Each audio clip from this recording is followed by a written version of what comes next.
tør give dig det bort. God eftermiddag, her er det Radio Limfjord med Kim Larsen og et godt genlyt på papirklip i ekstrem eftermiddag denne her tirsdag. Og så vil jeg gerne lige have lov til at sige god eftermiddag til Martin Ellesen. Jamen, hej mester. Jeg har glædet mig meget til at snakke med dig, Martin. Det handler om noget med noget pizzasmagning og noget med noget Jyllands bedste og alle sådan nogle ting der. Jamen Martin, jeg synes det er nærmest bare det bedste, hvis du bare kaster det ud i at lige forklare dig lidt om, hvad det egentlig er for noget, du har gang i.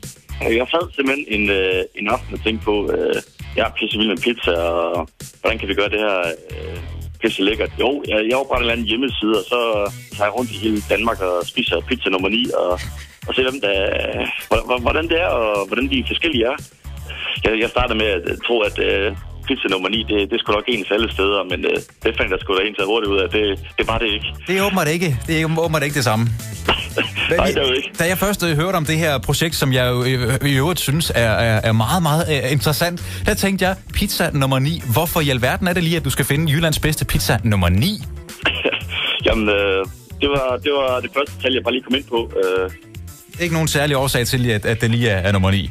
Nej, altså ikke rigtigt. Altså, jeg undersøgte lidt inden før. Altså, de fleste steder, der lagde sådan en klassisk Hawaii-pizza som nummer 9, men den holdt ikke rigtig stik i længden.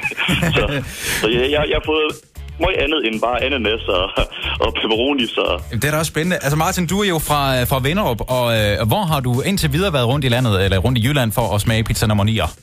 Jamen, jeg har startet blidt ud med lige at tage det lokale, så jeg har været både en tur i Holstebro og Struer og Skive, og ja, der er så klart været i Thisted, så det er Vestjylland lige her i første måned. Og der er jo noget med, at det ikke bare er ren sjov og spas, det her. Kan du ikke fortælle, det er noget med en 100-kroneseddel, du tager med, og så overskud, det går til et eller andet? Jo, altså, der skulle også være noget godt ved det her galskab, tænkte jeg. Så jeg skrev lidt til Dansk Røde Kors og spurgte efter, om de har lyst til at modtage nogle penge af mig. Og det var de jo super frisk på.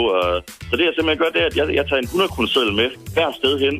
Og en pizza, hvis den koster 50 kroner eller 60 kroner, så overskud derfra, det ligger simpelthen i en rød indsamlingsbøsse. Røde Kors i hvad så venlig at sende til mig. Så der går nogle penge til godt formål ved. Det er jo fantastisk. Det synes jeg virkelig er en fremragende idé. Martin, du har ikke været i Nykøbing nu, vel? Nej. Hvad siger du til at måske lige gæste Radio Limfjord en af dagene på et eller andet tidspunkt og komme forbi med en pizza nummer 9 fra et af Nykøbings pizzerier, og så kan vi få en live bedømmelse i radioen? Jamen, er der overhovedet nogle gode pizzerier i Nykøbing? Jeg kan garantere dig for. Jeg har altså til middagspause hver dag, der er der flere af mine kollegaer, inklusive mig selv også, som godt kan skrive under på, at ja, der er nogle gode pizzerier i Nykøbing, ja. Jamen, du sender en anden befaling, så skal jeg nok komme. Det glæder jeg mig rigtig meget til. Lad os lige aftale det, og indtil da, Martin, jamen, så god fornøjelse med projektet, og tak fordi du var med her. Det er i orden.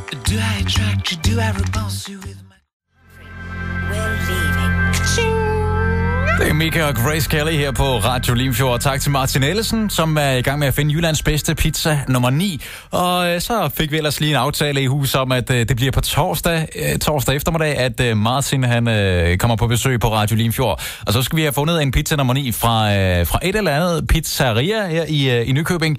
Og så må vi finde ud af, om det er en, der kvalificerer sig, eller hvad den gør. Jeg glæder mig rigtig meget til på torsdag, hvor Martin han kommer på besøg.